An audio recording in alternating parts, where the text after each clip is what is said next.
People don't just vanish without a trace, or do they? Liam Toman disappeared, leaving behind almost nothing. No answers, no clear clues, just mystery. Welcome to Old Casebook, where forgotten cases come back to life. This is the puzzling disappearance of Liam Toman.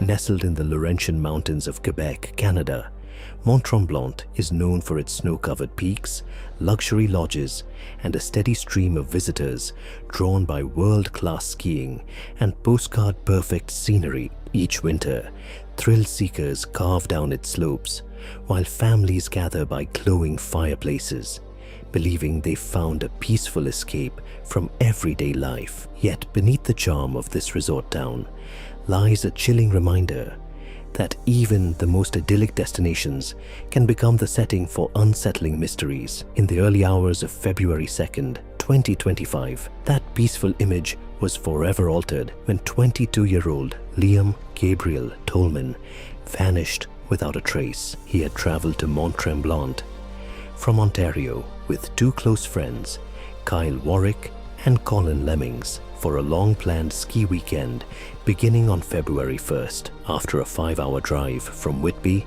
they arrived to breathtaking views of the resort's mountains rising above rows of chalets and hotels. The group checked into their accommodation, settling into what was meant to be a carefree holiday. Liam was known to family and friends as outgoing and warm-hearted, with a sharp sense of humor and a distinctive laugh. He shared a strong bond with his large family and had recently graduated from Niagara College with a diploma in electronics technology, a skill that allowed him to fix nearly anything mechanical or digital. In his free time, he enjoyed skiing, golfing, playing video games, learning about his car, and spending time with loved ones. He also had a deep appreciation for food, whether it was fast food, sushi, or a perfectly grilled steak he prepared himself. Saturday unfolded just as planned. The friends spent the day skiing before heading out that evening for pizza and drinks at a local restaurant. Temperatures had dropped drastically, hovering around minus 25 degrees Celsius, leaving the village streets bitterly cold. Later that night, Colin returned to the hotel room to warm up and rest, while Liam and Kyle continued their night at one of the resort's busiest nightlife spots. Inside the crowded bar, tourists mingled as the atmosphere buzzed with energy. The two friends drank and socialized before eventually becoming separated within the venue. Near closing time, Kyle tried to contact Liam but received no response. Assuming Liam had met other people and would return later, Kyle made his way back to the hotel alone. Liam was last seen in the early morning hours as he exited the bar and walked toward his hotel. Surveillance footage captured him moving through the village and possibly speaking with individuals along the way, but no cameras recorded him entering his accommodation.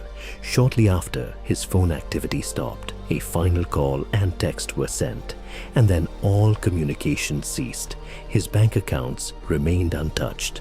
His social media went silent, and no further digital traces appeared. Authorities would later emphasize that Liam was not believed to have left voluntarily. When Liam didn't return that night, his friends initially assumed he had stayed somewhere else. By morning, concern began to grow as repeated calls went unanswered. As the hours passed, that concern turned into fear, and it became clear that something was seriously wrong. By Sunday evening, they contacted Liam's family and local authorities. His father, upon receiving the call, immediately recognized the severity of the situation and urged swift action as the family drove overnight through worsening weather to reach the resort. An extensive search operation was soon underway. Over 100 officers, along with specialized rescue teams and volunteers, combed the areas surrounding the mountain and village. Helicopters equipped with infrared technology scanned forests, frozen lakes, and roads, while snowmobiles moved across trails and snowbanks. Horses were brought in to navigate difficult terrain, and divers later searched nearby bodies of water. Investigators canvassed businesses and residences, reviewed surveillance footage, and even stopped vehicles entering the resort to distribute missing person posters, covering a wide area around the village core. Despite the massive effort, no sign of Liam was found. Local residents joined the search, turning their daily routines into coordinated efforts, many expressing shock that someone could vanish so completely in such a busy tourist destination. The overwhelming support deeply moved Liam's family, strengthening their belief that even strangers were willing to help in any way they could. After nearly 2 weeks, the active winter search was officially called off, and still there were no answers. Liam Gabriel Toman had seemingly vanished without a trace. Nearly 7 weeks later, in March, a small but significant discovery brought hope back to life. A resort employee found Liam's wallet near the P1 main parking lot along Chemin du Village. It was the first real clue since his disappearance. The discovery reignited urgency, and police quickly returned to search the surrounding area once again. But despite renewed efforts, nothing else was found. When spring arrived and the snow finally melted, investigators carefully combed through the terrain, hoping the thaw might reveal something hidden beneath. Still, there was no sign, no clothing, no phone, no remains, and no evidence of any struggle. As official efforts began to slow, Kathleen Toman refused to accept silence. Nearly every month, she made the long 500-kilometer journey from Balsam Lake, Ontario, back to Mont-Tremblant. Often she met Liam's father there. Together they retraced his last known steps, spoke with locals, and searched for anything that might have been overlooked, a forgotten detail, a passing memory, or a conversation that could hold meaning. With no investigative background, Kathleen struggled deeply with the weight of not knowing. But for her, standing still was never an option. She believed that unanswered mysteries demand persistence, and she kept moving forward. The family also expanded their search beyond the physical world. A childhood friend of Liam took the lead on social media, sharing his story and urging anyone with information to come forward. At first, the resort was hesitant to support these efforts, but continued pressure eventually led to cooperation. Awareness began to grow. Media outreach soon became another critical step. The family spoke with newspapers, television programs, and investigative journalists, determined to keep Liam's case in the public eye. A major development came when Kathleen reached out to Radio Canada's investigative team.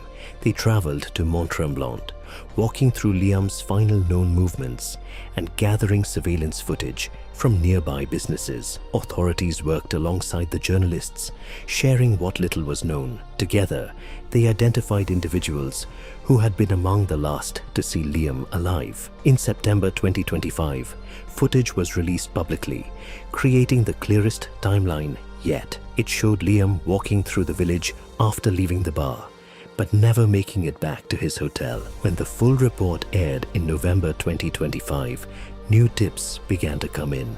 Each lead was followed carefully, each possibility examined, but none led to answers. The reward, originally set at 10,000 Canadian dollars, was later increased to 50,000.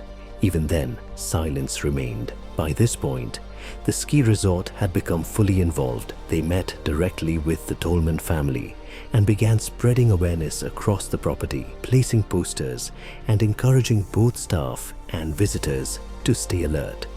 Meetings between the family, police, and municipal authorities became ongoing, all in an effort to keep the case alive. Through it all, investigators maintained that the case remained open. Whether foul play was involved had still not been officially determined. Yet, what continued to trouble authorities most was the lack of evidence, especially in such a public and busy location. Nearly a year after Liam's disappearance, the mystery remained unsolved. For his mother, each return to Mont-Tremblant carried a heavy emotional weight. What was once a place filled with joy and winter adventure had now become a landscape of unanswered questions.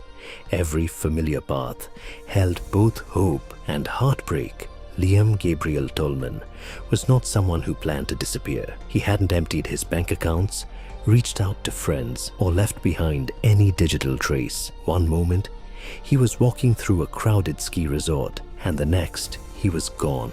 For his family, the search has never truly stopped, not just for answers, but for the chance to bring him home. In February 2026, a renewed public appeal was made. Kathleen urged anyone who had been in Mont Tremblant that weekend to look back, to revisit their memories, check old photos and videos, speak with friends, and think carefully about even the smallest detail that might matter. She described the past year as an emotional journey beyond words, while expressing deep gratitude for the support and compassion shown by the community. Liam was described as a slim 22-year-old man with light brown hair and hazel eyes, standing around 5 feet 9 inches tall. On the night he disappeared, he was wearing a dark patterned winter coat, black pants, a green plaid sweater, and a striped toque. Authorities continue to offer a $50,000 reward for any information that could explain what happened, or finally lead to Liam's location. Anyone with information is urged to come forward and contact the Quebec Provincial Police through their dedicated hotline. Liam Toman's case still remains unsolved, and the truth may never be known. What do you think happened? Subscribe to Old Casebook and press the bell icon for more untold cases. Until next time, stay curious.